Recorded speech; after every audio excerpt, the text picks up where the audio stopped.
Welcome back to Movies TV Mad and the Movies TV Mad Daily Live. Remember, you can follow me on Twitter at Movies TV Mad, Instagram and TikTok, where I'm at Movies TV Mad 555. A very, very good morning to you here in Cyprus. So right here, I'm looking at something extremely exciting from the Shazam Fury of the Gods set. I'm not going to show it to you because I've checked David's Instagram. He hasn't posted it, which means I can't show it to you. But it is on my Instagram and TikTok, as I just said, at Movies TV Mad 555. And I've even done a video on both platforms about it. So let me describe the picture to you. We can see the back of Shazam, a.k.a. Zachary Levi. He's got a beautiful white cape. Now, if we look at Dame Helen Mirren, who's also in this picture, I don't know who she's playing, by the way.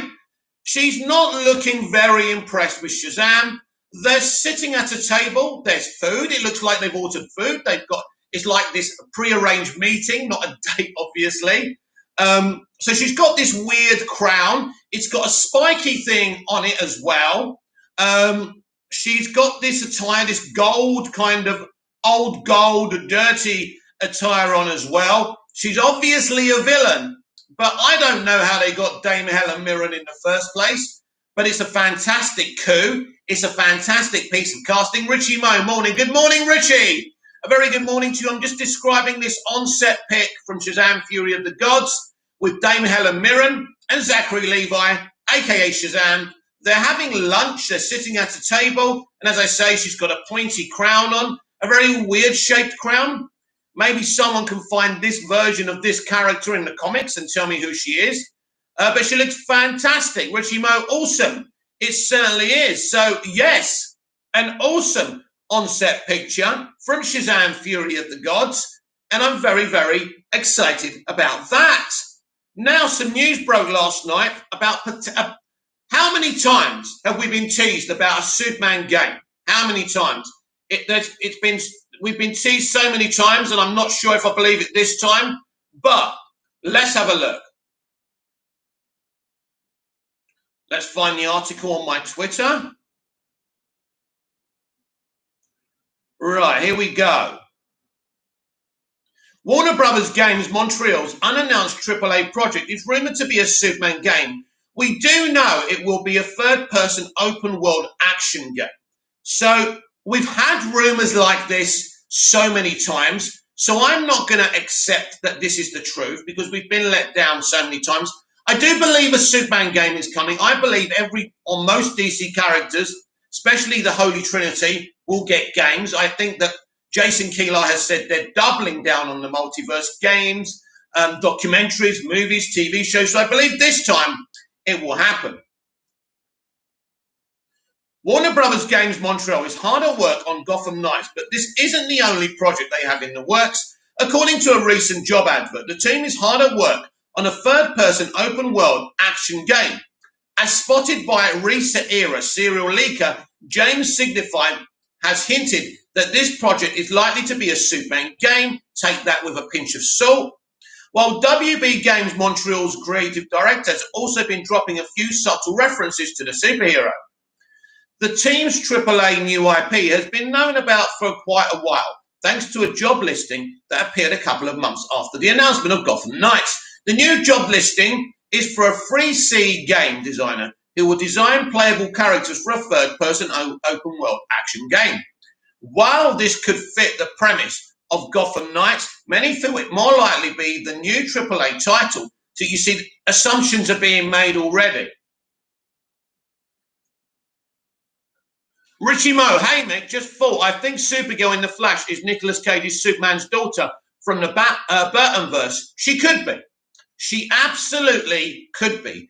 That would make a lot of sense. I mean, my theory about her being from Earth 1's future, and obviously you have to ask, why would Barry be in the future? So that could be the case, and that would be very, very exciting. But we will have to wait and see. That would mean that Nicolas Cage is at least in this movie, or maybe he's dead. Who knows? And we just see a picture of him. But I'm very confident that he will be referenced or be in this movie. That would be great, Richie. I would be supportive towards that. So Sigfire Field has previously leaked the premise of Gotham Knights before the game was announced, as well as Rocksteady's focus on Suicide Squad. This lends more weight to his hints that the new game will be a Superman title. James Sigfield, he shows a GIF. This is what he does. He shows a Superman GIF. So that's a big hint. That would be pretty cruel if he was just messing with us, right? Again, we have another Superman GIF here. So very interesting. It looks that this could be a bona fide truth that we are getting a Superman game. I may do an editorial later on about what type of Superman game I would like. I'm not going to tell you on this stream. I'll wait, but you can tell me what type of Superman game you would like. I'll give you a clue. It wouldn't be taken from a movie or a comic, but I'll discuss it later on. Sigfield has since been discussing the merits of a Superman game with fellow Twitter users, and several of his tweets and have been liked by WB Games Montreal's creative director Patrick Redding. While this could all be a coincidence, especially as I'm not sure Superman could be described as a new IP, a Superman game is long overdue, yeah, and the studio does have a history with the franchise. In terms of the game's universe, Superman would technically be a new IP for the developer, just as the Batman Arkham series of the game was a new IP despite Batman being established. Superman's last game was 2006, Superman Returns, that was loosely tied to the movie of the same name. While the hero has featured in many games since then and is scheduled to make an appearance in Suicide Squad Kill the Justice League, many feel 15 years is far too long. Rumours have suggested that this isn't for want of trying. Warner Brothers has reportedly canned 2 Superman games since 2013. Why can them? Keep on thinking until you come up with one. One of these was supposedly in development of WB Games Montreal. Of course, there were also the rumours of Superman's title from Rocksteady. Whether these rumours ever get off the ground remains to be seen. Source WB Games Montreal, Twitter via Reset Era. Very, very interesting. Very. And we will see if this is true. Richie Mo, I'm looking forward to Gotham Knights and Suicide Squad Kills the Justice League. The trailer for the latter was brilliant. I must be honest, Richie, I'm not much of a gamer, but I would play the shit out of a Superman game, obviously, because I love the character. And so I hope this is true, and I think this is, because I think things are changing. And I think not just in terms of the DCEU and what they're doing with the multiverse strategy, but also they're trying to make, they're trying to engulf and make as much money out of the IP as possible, quite rightly so. And I think everything is going to be a multiverse strategy. Superman games, Batman games, everything. They're really, really doubling down on this strategy, which would be all linked to the live action universe. So I think that would be awesome. Richie Mo, I'd love a Supes games. It's so overdue, but he's a bit overpowered. Oh, Richie, you disappoint me, my friend. You really do disappoint me. You're entitled to your opinion, right? Superman isn't overpowered. He's powered.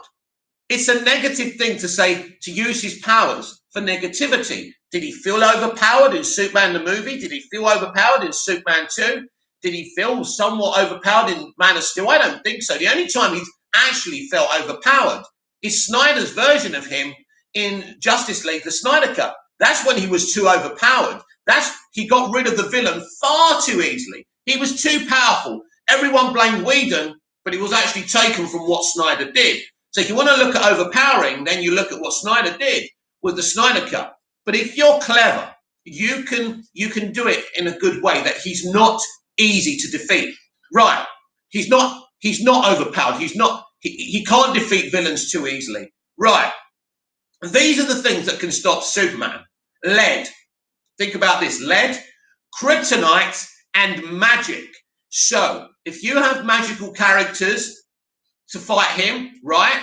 You could have it a magical game, magical villains. He could be in a magical universe. It would be harder for Superman. It's these things that he's too nice. He's too boring. He's overpowered. I just don't like that. Superman is a great character. His powers are awesome. They're inspiring. They're relatable to the powerless. his character, he's the ultimate immigrant. Write him properly in a game or in live action, like Superman and Lois, for example, you win every time. Richie Mo, have you played the Arkham Asylum trilogy and the Arkham Origins? They are some of the best games. I think I played one of the Arkham games, and I don't know which one it is because I am not an expert on gaming at all. I've played the Injustice games, both of them, Injustice and Injustice 2. They're my favourite DC games. But the only other game I play are like the FIFA, the football games, which I love. I find really relaxing. As a kid, I used to love games. I used to have a Commodore 64. Used to play Delta, Paperboy, things like that. I'm very old. I'm 48.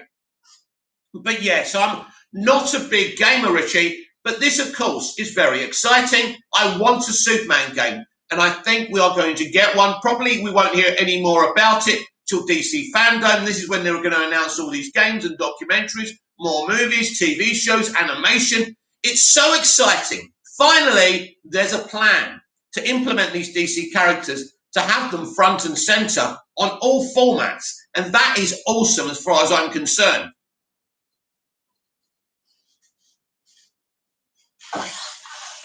Richie Mo, who is he going to fight, Mick? It's going to have to be a Kryptonians or aliens or magic. Yeah, in Batman games, he's got thugs to fight. I just worry WB don't know what to do with him.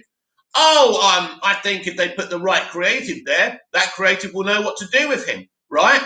Because guess who else he can fight? Who isn't an alien? Who can't do magic? Metallo. Metallo has a kryptonite heart.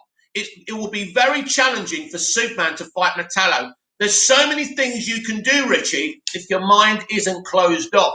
And because I'm a great Superman fan, because I'm a big Superman fan, I can think of things because I love him. And I'm not saying, oh, well, he's too good. He's too powerful. Who can he fight? There's loads of people he can fight. It can work. Forget the Batman and Superman comparison. It's futile. Batman is a human being who can fight anyone. That doesn't mean you just say, oh, well, Superman can't fight anyone then. No, my glass is half full, not half empty. Superman is the greatest. Do him properly. He's relatable and great. I've got so many ideas in terms of live action and games, and I will be talking about this in my editorial pre-recorded a little bit later on when I've had a little bit of break after this stream. But we will talk about it. I'll probably do a couple of videos on my TikTok and Instagram about this as well. After I come off of here. Richie Mo, I remember Paperboy. Paperboy was awesome. Ha ha ha, you took me back there, Mick. You're like the TARDIS lot. I am. That's what I said to you guys. We can talk about entertainment from the past or the present. It doesn't matter. My knowledge on TV, drama, even sitcoms and movies is infinite. And unlike your YouTubers and your Grace Randolphs and all of them who just talk about modern days, I am a fan of storytelling and, films and TV, and I can talk to you about most things. Now, I'm sure you'll find something that I've never seen before, but we can still talk about it, right? So this is what's different to me, to the others. I'm not engulfed in the central era of entertainment. I think it's the worst era in entertainment ever. Maybe I'll touch on that by the end of the show. Richie Mo, remember Sons and Daughters? Sons and daughters, love and laughter, tears and sadness and happiness. We will find out our sons and daughters. A Grundy television production. I loved Sons and Daughters. Loved it. That freeze frame at the end when it went black and white and that awesome song come on. I loved it. Used to come at home, used to get home from school, 20 to 4. My dear departed mum would be watching it. She loved the soaps. She got me into soaps. I loved it. Calm down, calm down, calm down. Hey, Sinbad. Sinbad. Actually, I talk to Sinbad all the time on Twitter. He's great. Hollyoaks, EastEnders, Neighbours, Home and Away. Home and Away was great in its first few years. But because of low ratings, they decided to kind of appeal to the skin deep brigade. So that was a shame. But Home and Away was a great concept, yeah. Love Home and Away. I used to be obsessed. I used to get a lunch pass just to get home to watch Neighbours, the Jason Donovan and Kylie Minogue era. Clive, Henry, Craig McLachlan. Hey, Mona. Ooh, Mona, tell me, Mona, what you gonna do? Da, da, da, da, da, da. Build a house next door to you. Loved it. Stephen Dennis as Paul Robinson. Don't it make you feel good when you find somebody to love? Oh, yeah, I've got all the fucking knowledge. Richie Mo, ooh, Mona Lowe. Yeah, do you remember that? Brilliant, brilliant. Loved it. So, yes, I'm a big soap fan. I don't really watch them anymore because I don't get the time, but I used to be obsessed with the soaps, and I used to self-tape myself doing my own soaps. I used to play all the characters. I did a show called Bromley Common. I did a show called Cyprus. I did one called Friends and Enemies using the Knots Landing theme. I used to love doing, I took the beat from the previously on Knots Landing. So when Knots Landing used to come on, it used to go, previously on Knots Landing. So I used it for my previously bits on my self-tapes. Yeah, I was obsessed. Dallas, me and the family, mum and dad, brother used to sit there. JR was like there, mate. I used to, and I loved doing JR's laugh. Richie Mo, Dirty Den and Angie Watts were the best back in the day. Yeah, EastEnders is dead now. They have destroyed that show. I actually had a concept to revitalise EastEnders, but the BBC rejected my pitch. So my thesis, my concept to revitalise EastEnders was implementing a crime war. So who remembers Chrissy Watts? Chrissy Watts, who murdered Dirty Den. So Chrissy Watts has been in prison all these years, right? But from prison, she's been creating, she's basically been taking over organised crime in the East End. So she bribes a politician and she gets released. And she basically, one night, she turns up in a limo or Rolls Royce or whatever, right? And then her people literally take over Walford with violence and chaos. And she corners Phil Mitchell and stabs him in the back. Phil Mitchell, in my story, would be disabled for the rest of his life. He would lead a resistance against the crime war. Now Walford is a gritty type of Gotham City. Chrissy Watts has got the Walford police in her pockets. And this is what I would do. This is how I would revitalise EastEnders. And that's what I would have done with it. Richie Mo, when the Mitchells first turned up, was class as well. Oh, yeah. Corinne Hollingworth was a great creative. Corinne Hollingworth had the unenviable task of replacing Leslie Grantham as Dirty Den. So when he left, they had to come up with something. So Corinne said, we can't just replace him with one person. So we're bringing in two brothers, but they need to be butch, they need to be intimidating, they need to be like the Cranes. And so that's what Corinne did, which was great. Richie Mo, what happened to Cindy Ian's ex? She died. Did she die in prison? I can't remember, but she died. Unfortunately, so she can't come back. But didn't they have a thing when she was halting Ian? By the way, what they've done to Ian in modern EastEnders is absolutely disgusting. When I was young, I was inspired and related to Ian, wanting to be a chef, being a family man, caring about his kids, and they destroyed that character. I don't know what their issue is with that fucking character, but that show is dead. What a shame. She was a goose sort as well, hey. Well, Cindy, I loved vixens like Cindy in soap, like Kim Tate in Emmerdale. I mean, they brought her back recently, but Kim Tate, her original Kim Tate, wow, fucking amazing. And Chris Tate stitching up Charity by killing himself with cyanide. One of the best dramatic moments I've ever seen on UK TV. Our drama in the UK is so superior because we have proper theatrically trained actors in our soaps. And they're not Santa Barbara, they're not Sunset Beach, although Sunset Beach, it was a great show and I used to watch it every morning, but it was a piece of shit. We all know that. But do you remember Sunset Beach when that woman was going to get some woman pregnant with the turkey baster? That was so hilarious. Love that. Richie Moen, Ian's mum was a tasty salt. Oh, Kathy, Gillian Towarth. She's still on the show, I think. I think she's nearly 70. She looks tremendous. And she's a great actress. It's all right, I'm just choking on my own saliva. These are the issues that I have. I'm getting old. So I told you I have vast knowledge on entertainment. We can talk about anything, and it's fun, and it excites me to talk about these things I grew up with. Awesome. Anyway, next article. Rishi Mo, remember Ethel? Oh, yeah. My way! Oh, yeah, I remember Ethel, yeah. Shazam 2, why the same actress now plays both versions of Mary? Shazam 2 is changing things up a bit for one of the Shazam family members, as Grace Fulton now plays both versions of Mary Brumfield. Here's why, by Andy, whose surname I can't pronounce, from Screen Rant. Richie Mo, I'm showing me age. Nothing wrong with that. We come from Superior Entertainment. It's all gone to hell now. They've destroyed it. They've destroyed the fun. And that's up to them. If they want to go bankrupt, that's up to them.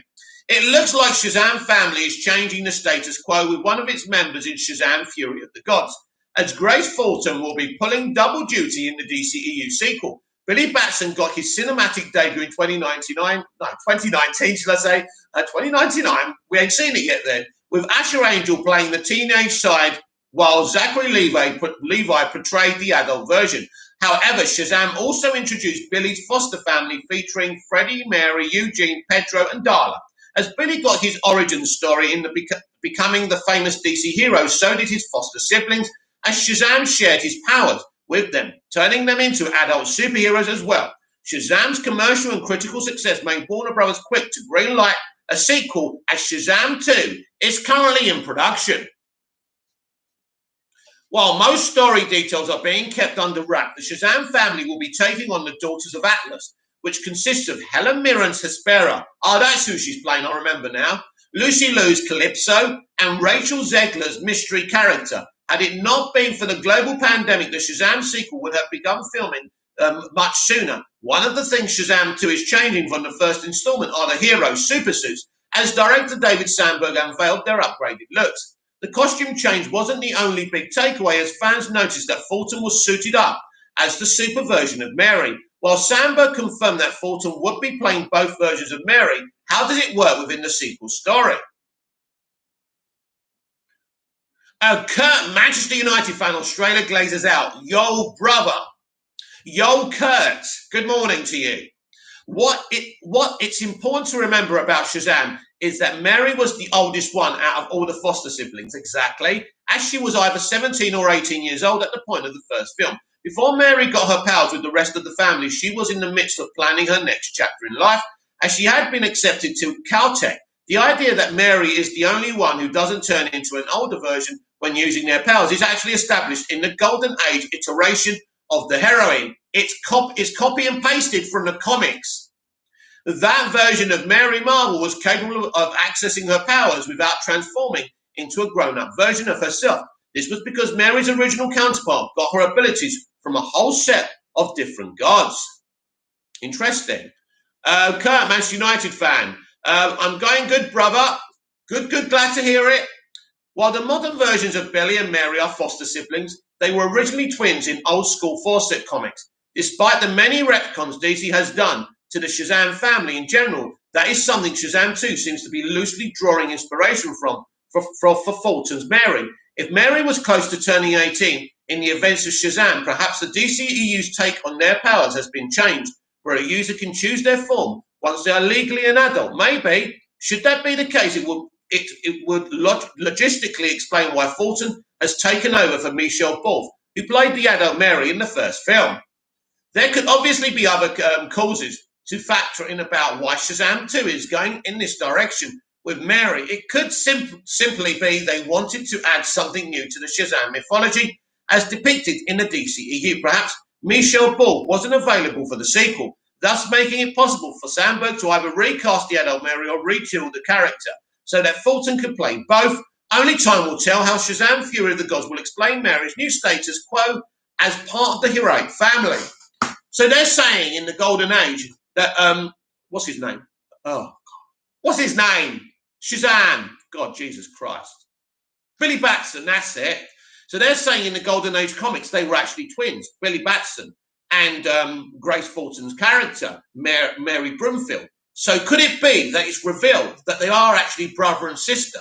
That would be a great reveal, because what if they actually have some chemistry, and then it's exposed that they're actually siblings? That would be a pretty powerful moment in the sequel. I guess we'll have to wait and see. But as I said to you yesterday about this, I'm very happy about this. Grace Fulton is awesome. She did great in the first movie, one of my favorites, and I can't wait to see her play both roles in the sequel. So what we got next, if anything? There isn't many articles today. But we do have a Titans one. Richie Mo, I stopped watching when Alfie and Kat left years ago. Right. And listen, yeah, it's become a bad impression of itself. It's not the show they created. I'm afraid we live in an era now where things are being watered down and depicted the wrong way and destroyed. And that's a shame. And it's not just EastEnders. I mean, I have the idea to revitalise that show. Maybe one day someone at the BBC will actually listen to me. Never going to happen.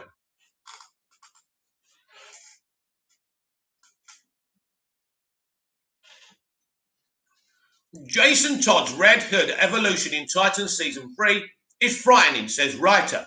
Jason Todd will begin his transformation into the Red Hood in Titans Season 3, an arc one of the show's writers has called Frightening, by Rick Stevenson of Screen Rant. According to one of the show's writers, the transformation of Jason Todd into the Red Hood in Titans Season 3 will be scary to watch. After premiering its first 2 seasons on the now defunct DC Universe streaming platform, the show is gearing up to kick off its 3rd season on HBO Max on August the 12th. Titans stars Brenton Thwaites, Anna Diop, Tegan Croft, Ryan Potter, Connor Leslie, Chelsea Zan, Joshua Alpin, and Curran Walters as Jason Todd. Richie Mo, we should put our heads together and write a new soap, Mick. I would really enjoy that. I created a lot of my own soaps for my own enjoyment as a kid, for sure. Even since Walter, I loved El Dorado. Remember El Dorado? When you go away, you'll never know where you're going to. Because El Dorado was only gone in dreams. Loved it. Gutted they got rid of it. Ever since Walter's Jason Todd was first introduced on Titans, fans have been speculating about how the show will turn him into the violent Red Hood vigilante.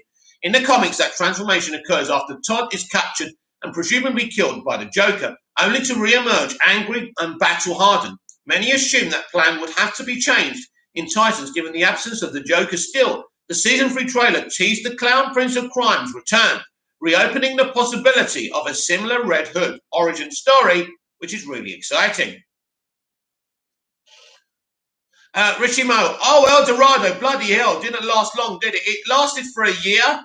It's a shame. The racist British media made sure people didn't want to watch it, but I loved it. I thought it was great. Marcus Tandy. I used to walk around with Marcus Tandy's glasses with my hair gelled back. It's like E Street. There was a character called Jack Black who used to wear braces, so I used to start wearing braces. I was a bit like that. I used to like the bad guys. Richie Man, always remember Jimmy Corkill ended up on drugs. Oh, yeah, in Brookside. Yeah, great actor. However, Jason Todd becomes Red Hood in Titans Season 3, and it will apparently be a grim thing to watch after being asked on Twitter to describe Todd's Season 3 transformation in one word, writer Prafiska Srivansan, that's a mouthful, called it terrifying, as one of the darkest and most famous modern Batman characters' arcs. It makes sense that the Red Hood's rise would be handled accordingly in a show as dark as Titans. How is Curran's development in one word, without spoiling, after all that evolution from being a comedic and cocky Robin to something like a Red Hood, is significant? Frightening, he responds. Part of the inherent terror of Todd's transformation may be the Joker himself. Titans Season 3 features Gotham City as its primary location, with Dick Grayson and the rest of the crew travelling back to the home of the Dark Knight. That means there's even more potential than before to pull in classic Batman characters and storylines, the biggest of which would be the Joker. But with Red Hood confirmed for Season 3, and no Joker yet announced. It's unclear if that will happen. I think it will. Richie Mo, Terry and Barry. Oh my God, yeah, that whole Sue and Terry and Barry thing was sensational. Richie Mo, Titan Season 3 is going to rock. It is with the Red Hood storyline. Joker will be there. Richie Mo, when's the Rocky 4 director's cut coming out? They did release a date. I think, is it next month? I think it's next month or August. I'm really excited. I think Sly wants it to be released in movie theaters as well. Can't wait to see that. Alternatively, Titans could devise a new altered arc for Jason Todd to become the Red Hood. The show certainly doesn't lack tragic backstories or traumatic experiences to fuel its characters' origins. However, many other classic DC characters could play into Red Hood's creation. Besides, Joker, Scarecrow has been confirmed as one of Season 3's main villains, and it's possible that he could fill in the Joker role this time around until Red Hood makes his debut on the show. We won't know for sure. Joker will be there. I'll keep on telling you. Titan Season 3 premieres on HBO Max on August the 12th. So this is very exciting. So you can expect for sure that Joker will be there, as I've already said. Forget what Screen Rant trying to cover their own asses. Joker will be there. Now, we know that Titans is in a separate universe. It's a separate universe to Arrowverse, the DCEU Earth 1, any universe. It's separate. So this is how I would have done it. Because we're doing the multiverse, I would have gone to the future, a little bit to the future after Barry incites Flashpoint, right? And I would have brought one of the Jokers from that era. I would have gone for the Gotham TV series younger Joker to kill him. I think that would be great. Who knows what's possible? We'll have to wait and see. Richie Mo, I wonder who the new Joker is. Someone totally unknown that you've never heard of. Richie Mo, who would you cast? I don't know if you just heard what I said, but yeah. The lad who played the Joker in Gotham, I would incite Flashpoint as a reason. I would incite the Flash movie saying it's already happened, Flashpoint's happened. The Gotham's TV series Joker comes in and he does it. That's who would be my Joker. He's one of the best Jokers I've ever seen in my life. There's no need to cast a new one. We've got an epic one right there. Who knows? They may even do that. I doubt it, but we can all dream, can't we? Wow. So yes, very excited for Titans Season 3. Bring it on, I say. It's going to be awesome. Although I'm worried about the Barbara Gordon thing, blaming Batman and Commissioner Gordon for all the ills of Gotham. It's kind of this man bashing again, and I'm bored of it. But let's hope we're not bashed over their head with it. It wouldn't be like Hollywood to bash anyone over their head with the point they're trying to make, right? Anyway, one final article for you about Jaws. Steven Spielberg rejected Jaws reboot idea. Thank God for that. Famed director Steven Spielberg rejected Universal Studios' offer to explore a possible sequel or reboot to his classic horror film Jaws by John DeLoss of Screen Rant. Richie Mo, Callum Monaghan was fantastic in Gotham. They could recast him because they didn't actually say he was Joker in the Gotham, so he could go all out with the title. Yeah, will be amazing. I mean, Callum Monaghan was sensational. I don't think I've seen a better performance. I know everyone loves the Dark Knight version. We love Joaquin Phoenix. We love Jack Nicholson, of course. Heath Ledger, but I think what he offered was something so different, so wild. I loved him. I thought he was great. He would be perfect for this show. We're doing a multiverse strategy, right? He should be able to be involved somewhere. He may even be in the Flash movie. Who knows? That's what the concept allows you to do. That's what makes them so amazing. Famed director Steven Spielberg rejected the idea to reboot his classic film Jaws. Released in 1975, Jaws was an immediate summer blockbuster smash that went on to become one of the highest grossing movies of all time until Star Wars released in 1977. The film is regarded as a watershed moment in the history of motion pictures, and it helped put Spielberg on the map. Listen, Jaws is a clever film. It's not one of my favourites, to be honest. Based on its success, Jaws went on to spawn 3 sequels that each saw declining commercial performance and critical reception. Though Spielberg did not direct the sequels, the second and fourth movie carried on the original storyline, with Roy Scheider reprising his role as Chief Martin Brody in Jaws 2. Though the second film is regarded as the best of the sequels, it still received mixed reviews upon release. The next movie in the franchise was Jaws 3D, tried to capitalize on the 3D trend, re-emerging in the 1980s. While it was a commercial success, grossing over $13 million during opening weekend, the flick has seen mostly negative reviews from fans and critics. The final film in the franchise, Jaws the Revenge, what a stupid title, was the lowest grossing movie in the series, and it was largely panned by critics. Based on declining performances, it's no wonder why Spielberg avoided making sequels. Yeah, that should have been a one and done.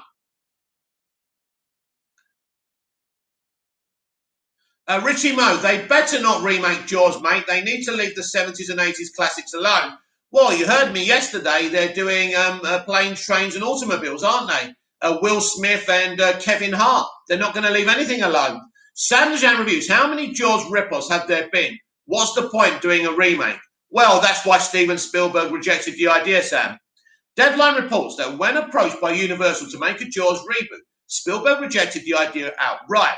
Whilst some at Universal and Amblin Entertainment, Spielberg's production company, have said this wasn't a recent conversation and it was already known, Spielberg's answer is still a firm no. In fact, in a previous interview, the famed director talked about his lack of interest in rebooting any of these movies, saying, "I would never remake one of my own movies, starting with Jaws." Richie Mo, Spielberg hardly had the shark in the movie because it kept breaking down. So he used his head and used the camera as the shark's point of view. But you know what? Whatever he did, Richie, it worked. It really worked well. It still looks good now.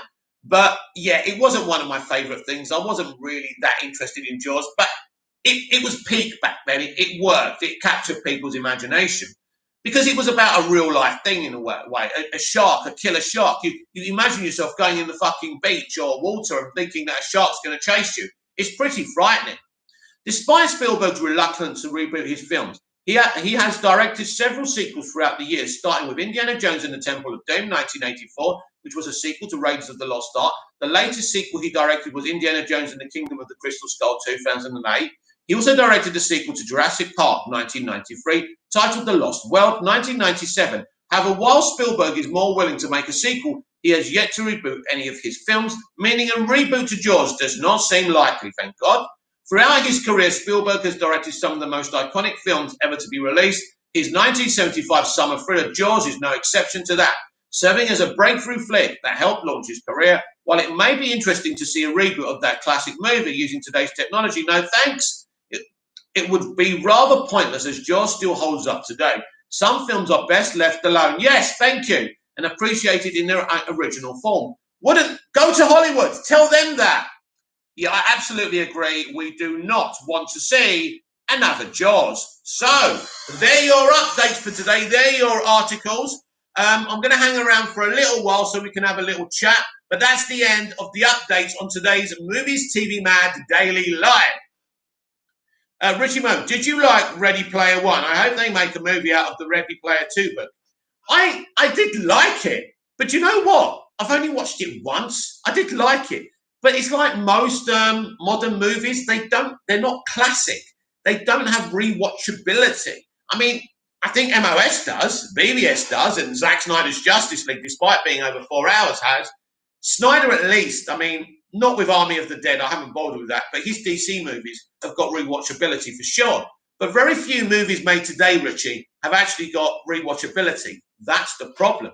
Imagine you could make $2 billion each movie. If you're an MCU movie that was rewatchable, they're barely rewatchable, and that's the problem. It's all about the event. It's not about the rewatchability. This is the difference between 80s movies and the movies we grew up with and the TV shows we grew up with. Rewatchability.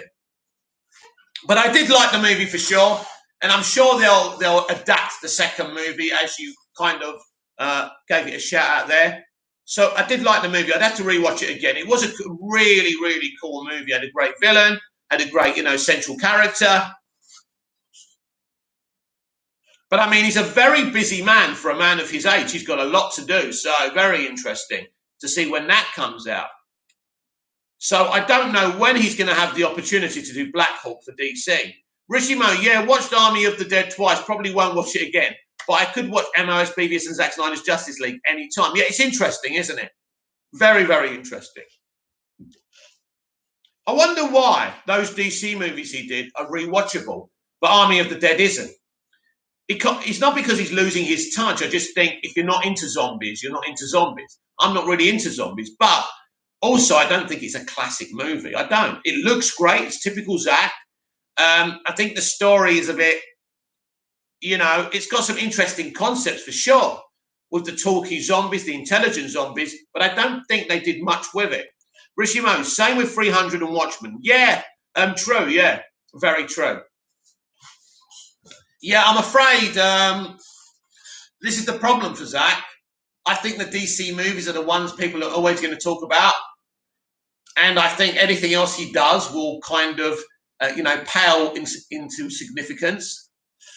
Rishimo, his Dawn of the Dead was far superior than Army. Yeah, but my favourite, my favourite zombie movie, and I forgot what it's called, is the one with Brad Pitt. I love the one with Brad Pitt and Peter Capaldi. That's a great movie. I love how the zombies are so fast, intimidating, hard to kill. That's the problem. With The Walking Dead and Army of the Dead, the zombies are far too easy to kill. I don't like that. I don't like zombies being used as cannon fodder. It's boring. After a while, it is boring.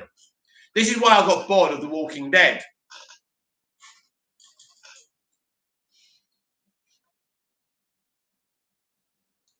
I think also with Zack now, he can do whatever he wants. And I think with Zack Snyder, if you let him do whatever he wants, it can become a problem. I think because he maybe was a bit reined in by Nolan and Goyer with Man of Steel, that worked out.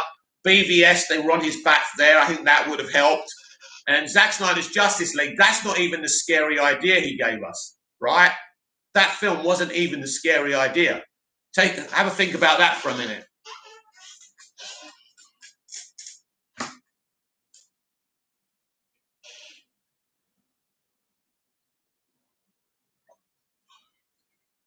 I think our regular audience are still asleep. Don't you, Richie? I think Ronnie Dodge, I think Bobcat's fallen asleep.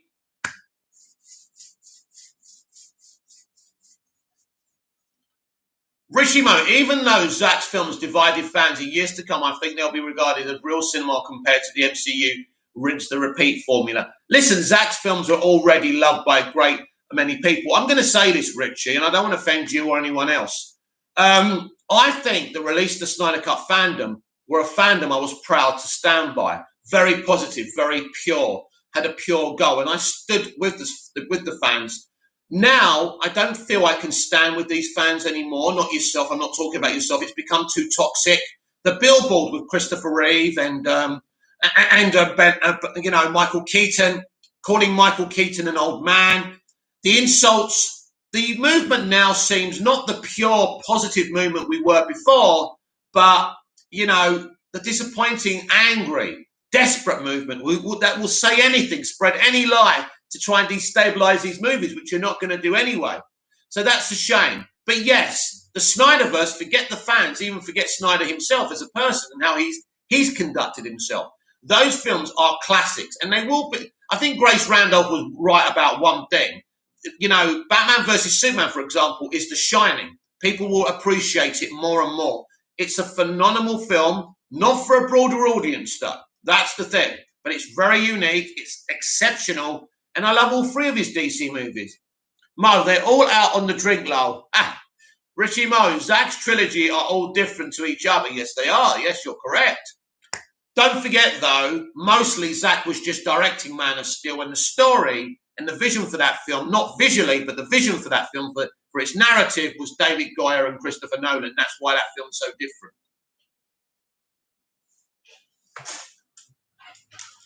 Now, by the way, now talking of Grace Randolph, because she's dialing back on Batgirl being this kind of Batman Beyond character now. She's saying that Keaton isn't going to do the Batman Beyond thing now, that they've changed their minds. This means she was wrong, and she's doubling back on it. So it's really hilarious when Grace, don't forget, Grace was outed by Kathy Yan on Twitter last year. So don't forget about that. This woman can say things that are so untrue.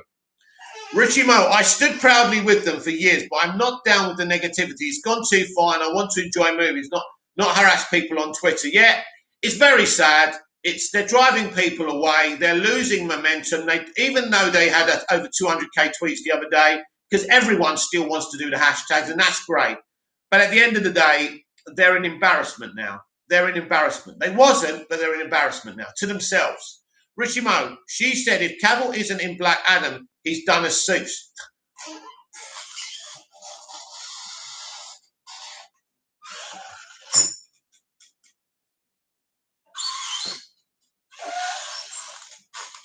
The woman is the biggest bullshitter. First of all, I believe he's in Black Adam and Fury of the Gods, right? But for her to say that, just imagine, right? She doesn't actually know if he's in Black Adam or not. Not much of a scooper, is she, Richie? The woman is a clown. It's as simple as that.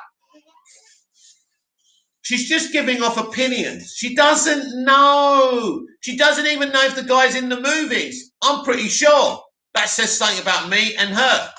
I'm putting myself out there, you know, for ridicule if it's not true. But I believe Henry is in Black Adam and Shazam Fury of the Gods, and I think there's a slim chance he'll have a quick little cameo in James Gunn's The Suicide Squad. Richie Mo, she's 50-50 throwing shit to see if it sticks and saying, I told you so, Lo. That's what she does. And when she accidentally or purposely gets it right, she goes, I told you this was going to happen, didn't I? She's a bullshitter. It's as simple as that. I don't mind some of her takes when she talks about movies, but the woman really isn't a scooper. And really, I mean, she predicted that the trailer for The Suicide Squad is out today. Well, everyone knows that. Even I knew this was a big week for trailers. If you go back to my videos last week, I said this was a big week for trailers. So everyone was saying it on Twitter. So she's going to show off about saying that. She knows nothing firsthand. It's as simple as that.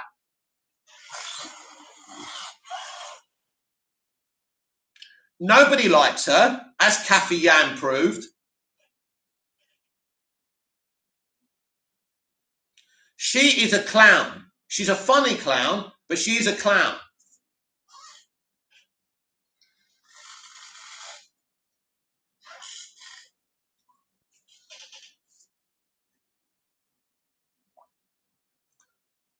So it looks like the Batman Beyond stuff, well, according to her, she doesn't even know. The truth is, she doesn't know anything. Just because she has access to Zack Snyder doesn't mean she has access to everything. Zack just uses these people to spread his message. Basically, Zack's agenda is really for the suicide prevention charity, nothing else. That's what he cares about. And quite right too, but they're not Zack's friends. Richie Mo, have you seen the vid, what someone did for her hating Jessica Chastain? It's hilarious. No, I haven't seen it, actually. I'd love to see it. I mean, it's nuts. Her hatred for Henry Cavill and Jessica Chastain. I mean, I don't know what the woman's on. I really don't. I mean, she votes a film down if a woman's hairstyle isn't what she likes. I mean,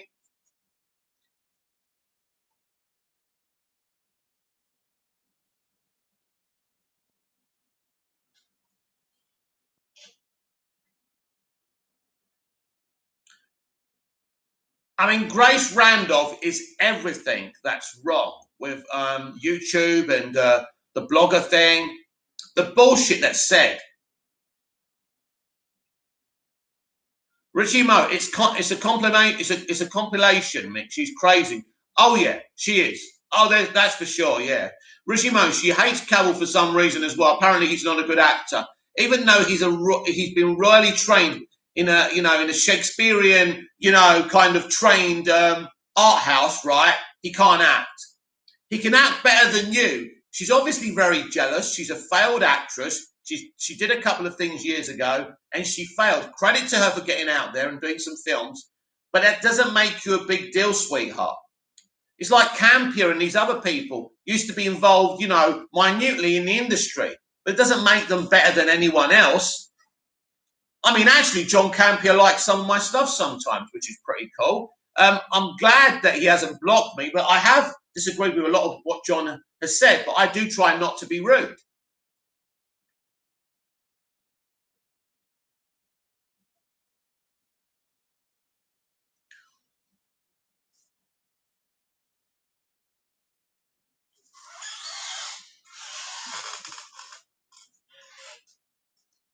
So yeah, basically, when that trailer comes through, I will respond to it.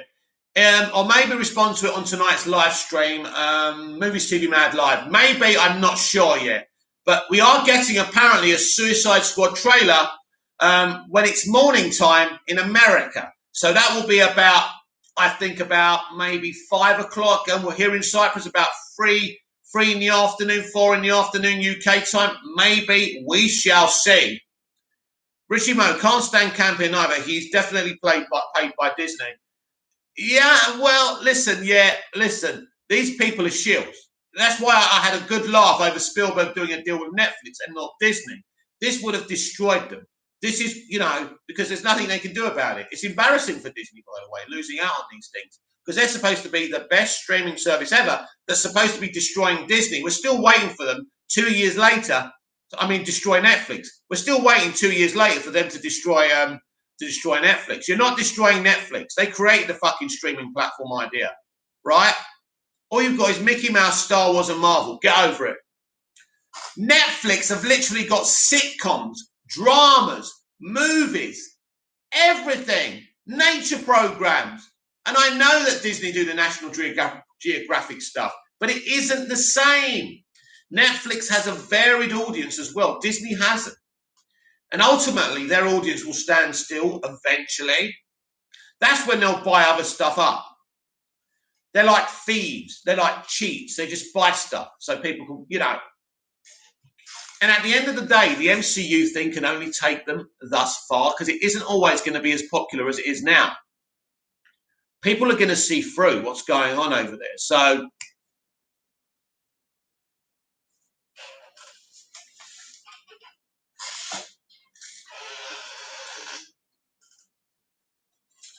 yes, we don't have a lot of people in the chat. Obviously, this was the Movies TV Mad Daily. There wasn't many updates. But yes, we do have rumours of a Superman game in development, which is very, very exciting. Richie Mo, Netflix is its own bloody studio now. Movies, TV shows, documentaries, etc. Disney just buys other companies and calls it its own. Yeah, they can carry on doing it, but it only takes them so far. Because ultimately, class wins. Class wins. Richie Mo, just me and you, Mick. Lol, fancy a pint? That'll be nice. Bit early, but yeah, that'll be fun, wouldn't it? I'll have a beer later. Yes, it's been I started quite early, so it's probable that 2 or 3 people are probably still in bed or just didn't want to watch me. That's fine. You can watch it now, can't you?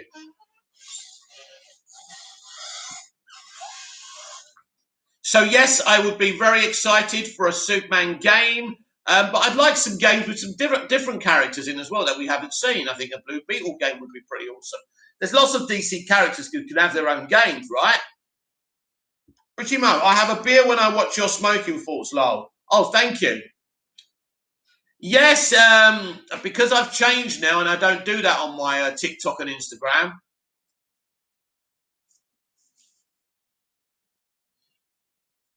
That was a fun thing. I like doing that. Beer o'clock, smoking thoughts. It's fun.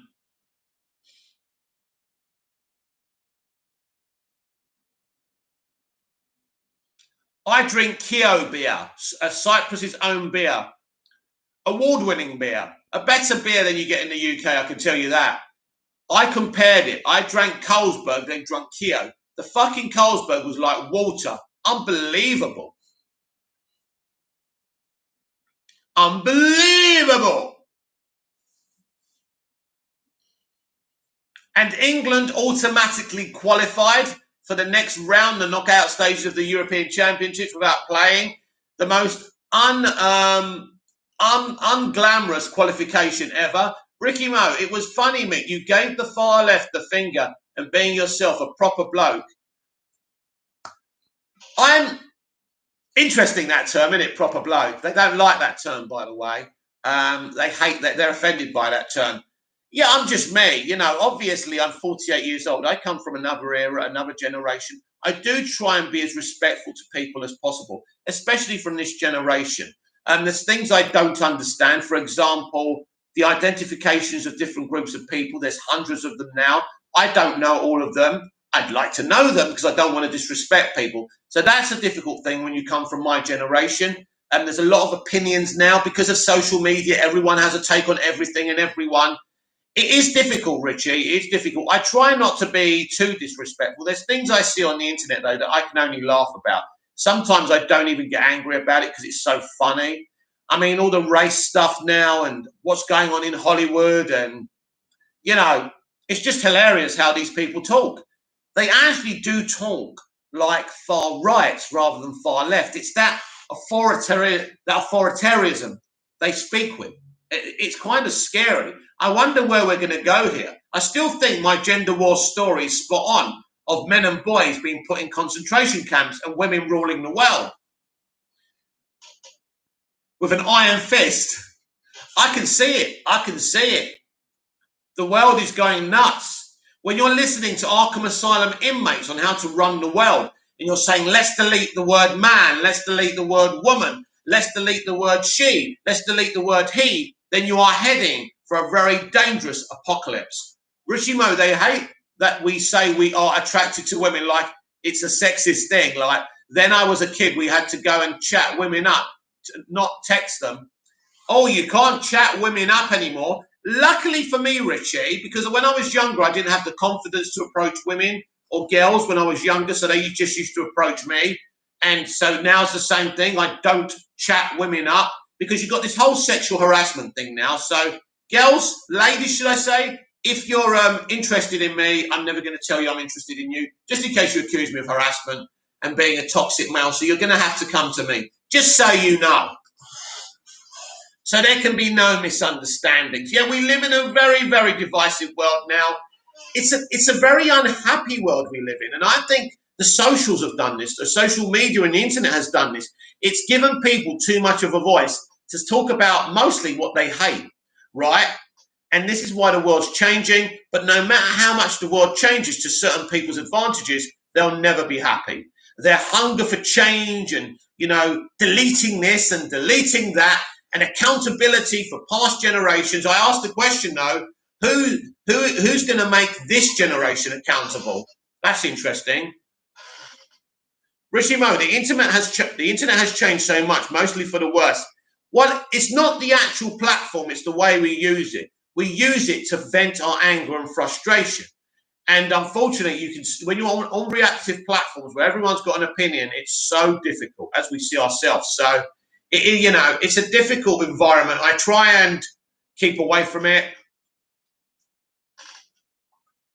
Luckily for me, I can take a joke, and a lot of these people are a joke. You can't take them seriously. I mean, the women who hate men and say it's all men, but then they go home to their husbands and their boyfriends. It's like we had that whole fuss about when they wanted to lock men up from 6 o'clock at night so they couldn't be raped or sexually harassed. I said, lock me up. That's fine. I'm quite happy to be home from 6 o'clock at night. Don't worry about it. But it's nuts. It is nuts.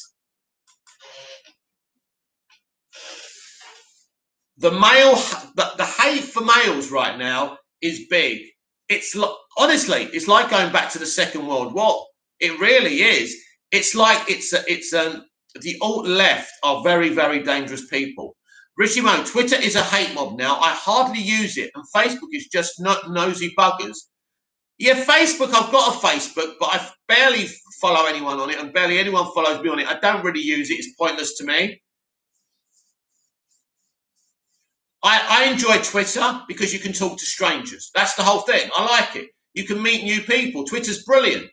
People don't say to you when you talk to them when they don't know you, who are you? But on Facebook, it's like, who are you? Why are you talking to me? I only want to talk to people I know. I hate that. That's boring to me. I'm not interested in people I know. I'm interested in people I don't know. So I prefer that world. So Facebook is like people in their homes going, oh, why is that person like my post? Oh, why has that person added me? But I don't know that person. What's going on? I can't have all that. That's fucking boring. Fuck off. So I'm not interested. Be friendly. Be friendly. Be friendly. Be courteous. And in life, that will make you very, very happy. And you'll make friends just like that. And I'm about meeting new people. you know. And I wouldn't say it's fair to say Twitter is a hate mob. There's obviously a lot of angry people on Twitter, but there's also lots of positive people. So if you steer clear from the hate mob, just unfollow them, then you're with the positive mob. It's fine. I have lots of banter with people, lots of banter. It's fun. Sometimes you have bad experiences, but that's like the real world, right?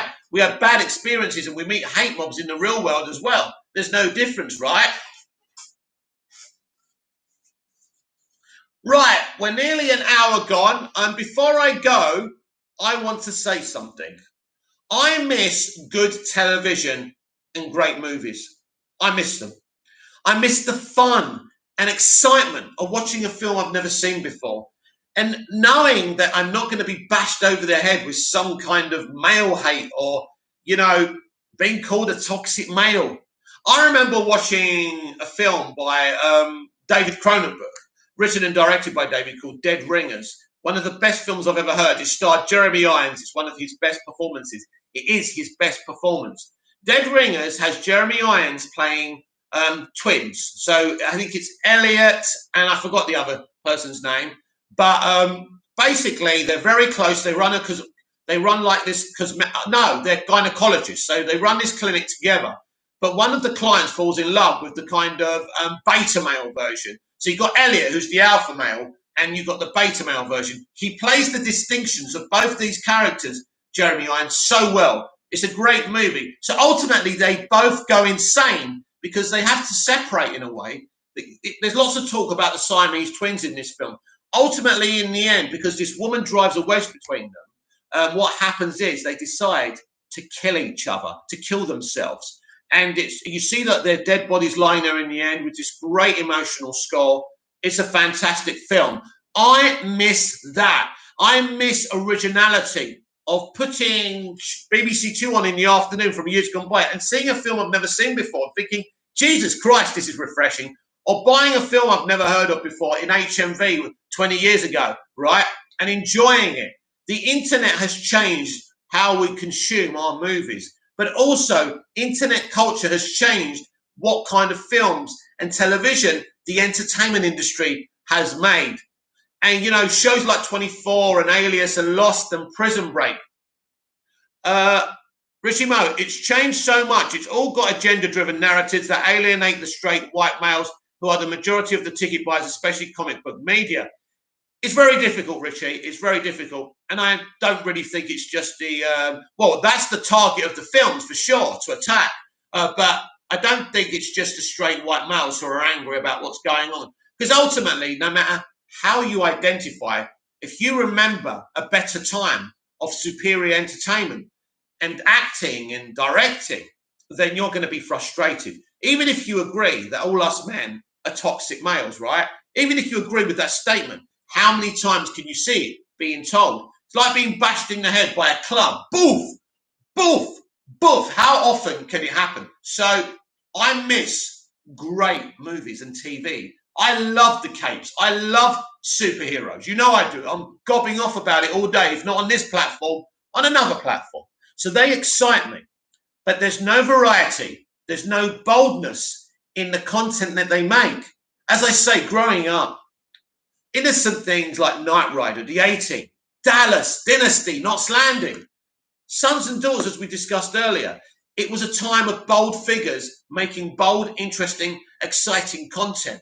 Things like David Cronenberg's Dead Ringers. The films I grew up with, like Oliver Stone making anti-war movies, Born on the 4th of July, JFK, Platoon, and so many more. Quentin Tarantino. There's no one like Quentin about. We were treated to originality, and there wasn't a gatepost you couldn't cross. You made the movies the way you wanted to make them. And studios were more daring and bold as well. Everything's changed. Now, you're just talking about superheroes. You're just talking about Star Wars, right? You're just talking about reboots. Every director who talks about their movies compares it to an 80s movie or 70s movie. Jesus Christ, Todd Phillips' Joker movie was great, but it wasn't original. It was just a ripoff of Taxi Driver and Mean Streets, wrapped up in a neat package that made it look original. It's a great movie and I love it. It made over $1 billion, but it wasn't original. There's no originality anymore. Jesus Christ, I think Superman and Lois might be the most original thing I've seen in ages, and that's crazy, right? But it is kind of original. And Richie Mo, in the 80s and 90s, I didn't care what the actors or creatives did in their private lives. I just loved the content. Now, it's a woke fest in everything. But the thing is, with their private lives, people who were interested in celebrities' private lives was, who are they dating? What's their favourite colour? We were so innocent in those times. Now, once we hear they said an F word or something, we want to destroy them. We want to destroy their lives. We want to cancel them, right? It's changed. The internet can be a beautiful thing. I love it. I love the interactions I'm having with you, other people. It's great. But it's also very, very poisonous. But also people have become very poisonous because of it. As I say, it's changed this industry so much. And it's very, very sad. It is very, very sad. So we live in an industry that is creatively bankrupt. Every time you hear something's being developed, it's a reboot or a relaunch or something you don't care about. But back in the day, basically the classics, right? These films that we see today are inspired from the past we grew up with. Now, all creators are inspired from past storytellers and artists. George Lucas was, with all the stuff he took Star Wars and made from. So everyone's kind of seeking inspiration from something. But there's a difference between seeking inspiration from stuff, and actually copying it and ripping stuff off. There's no imagination, there's no boldness, whether it's the directors, the actors, or the studios themselves. All they want to say is, all we care about, they'll tell you, while they're marketing their film, is representation and inclusion. They're their pop words. When Noel Clarke was outed as a serial offender behind the scenes on his sets and stuff and what he did, 5 days earlier, when he collected his BAFTA, he was talking about representation and inclusion. The biggest criminals talk about representation and inclusion. And that's what we're dealing with today. The industry is dead right now. It's not very inspiring anymore, right? Whether it's about Jurassic Park or this film or that film, it's just, you know what? It's exciting, but there's no originality. There's no excitement. We're not allowed to enjoy anything anymore. The fault police are everywhere. And, you know, we live in a very, very sad and depressing world.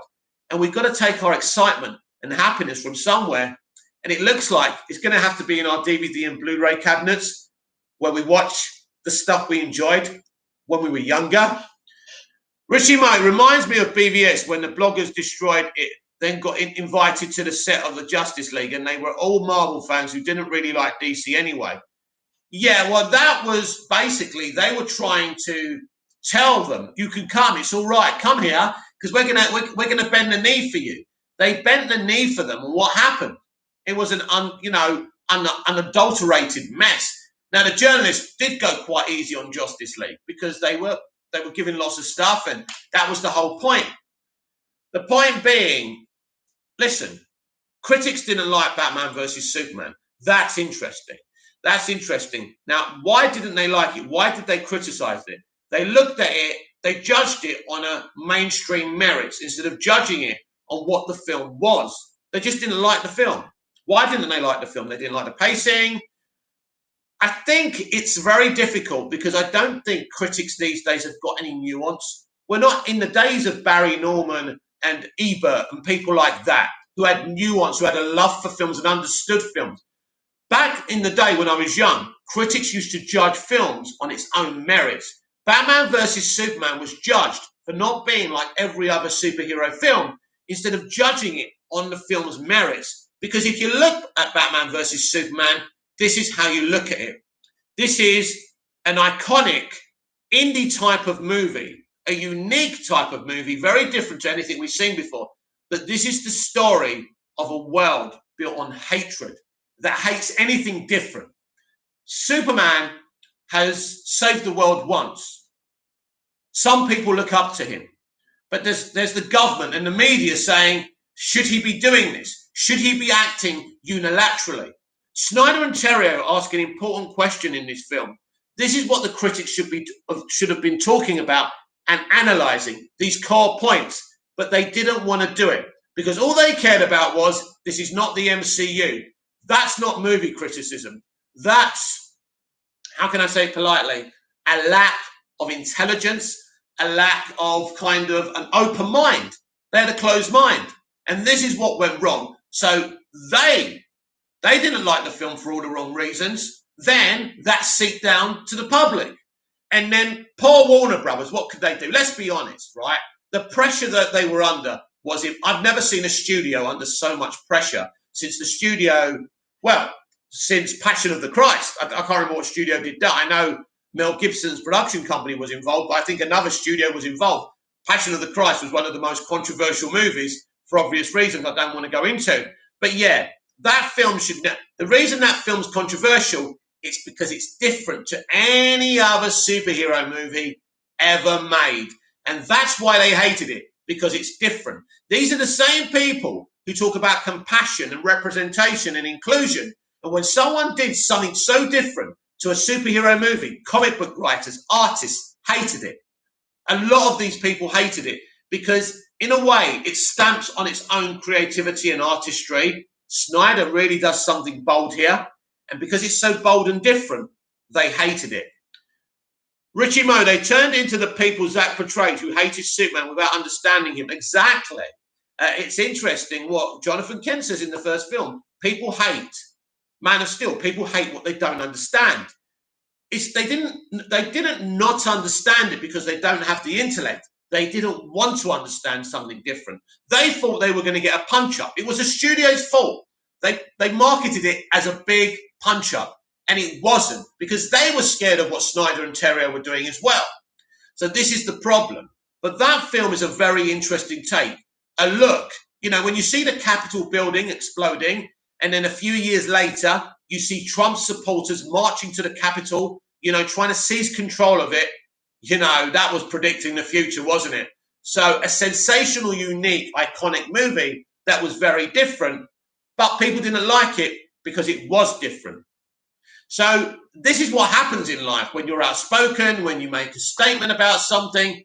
The internet, the media, and the mainstream audience destroyed Snyder, but he stood firm. But in the end, Warner Brothers had no choice but to move away from him because of how different and polarizing that film was. That was his Dark Knight movie. That was the dark movie. That's the movie where things happening. And his Justice League movie is the Return of the Jedi. Well, actually, it's not.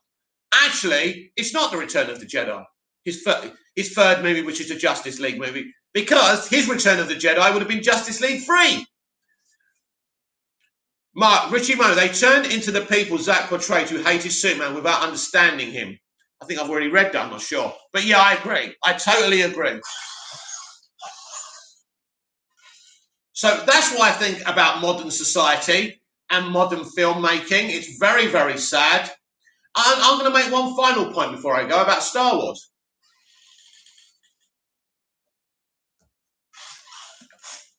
A lot of people don't like The Force Awakens, but I think The Force Awakens was a great foundation to start from.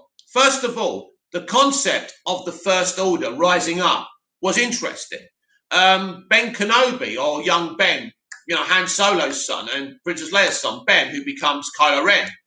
There was some very interesting elements there, because what you did with those elements, without just telling and not showing, you could have actually done a prequel movie where we see how the First Order rises and how Ben Solo becomes the villain he becomes. It would have been compelling. So if the big mistake with the sequel trilogy is that J.J. Abrams didn't do the whole trilogy. Your middle movie is so important. And because Johnson came in and just wanted to do his own thing, it created a problem. It doesn't mean what he did was wrong or bad. It was just wrong and bad for that movie and for that franchise and that trilogy. If Abrams stayed there, did his trilogy, then did some prequels, it would have been very, very interesting. But J.J. Abrams really isn't interested in making movies or anything anymore. I know he's doing Justice League Dark. He's a bureaucrat now. He's a businessman. He's got his fingers in so many pies. And that's the problem with J.J. Abrams. And that's why the Star Wars sequel trilogy failed. And that's a shame. Richie Mo, it's like Soviet Russia. No one is allowed to have a different opinion. It is becoming that way, isn't it? But we pride ourselves on being a democratic world, free speech, but it's dying. It's dying very quickly. We are policed on the internet. Not to say this, not to say that. We're scared to breathe now. It's interesting. I prefer Russia because Russia are honest about it, but we pretend that we live in a free civilization. But we're not as bad as Russia. I think we're worse. Anyway, that's it for the Movies TV Mad Daily Live for today. I hope you enjoyed the show for those of you who tuned in. I know we've had a few floaters. Thank you, Richie, for supporting the stream while you've been here. It's been great chatting to you and exchanging views with you. Your updates are there. You've been updated. There is a Superman game, hopefully in development. And of course, Steven Spielberg said no to a Jaws movie, a Jaws reboot, which is great. We read Shazam, about Shazam, and the actress playing both roles, which is really exciting as well. So you're all up to date. I may do some editorials later on. Until then, I will see you later. Rishi Mo, The Force Awakens was great and a brilliant foundation for the others, but they had no plan, and what Johnson did was beautiful to look at, but the story of Luke sucked. He would never give up. It's interesting. Listen, I've always said it from the beginning, Richie, that Rian Johnson obviously can make films. He should have been given his own trilogy, a Star Wars story where he can do whatever the fuck he wants, create his own Star Wars universe, his own Star Wars planets, anything he wants. But he shouldn't have been forced into the middle part of a trilogy. Abrams should have stayed for all three movies, but he didn't want to do that. That's the problem. And as I say, he could have done prequels on Ben Solo and the rise of the First Order. It would have been amazing. He set something interesting up, then left. That's not right. J.J. Abrams did this, and that's the problem. Richie Mo, I agree.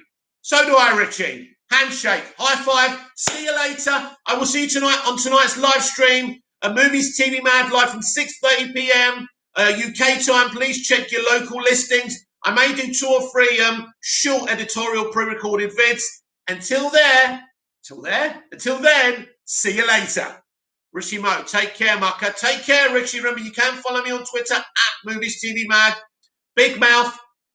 Big Mouth? What am I talking about? Right. Twitter at Movies TV Mad. Instagram and TikTok at Movies TV Mad 555. Check me out on all my socials, and I will see you later. Until then, goodbye.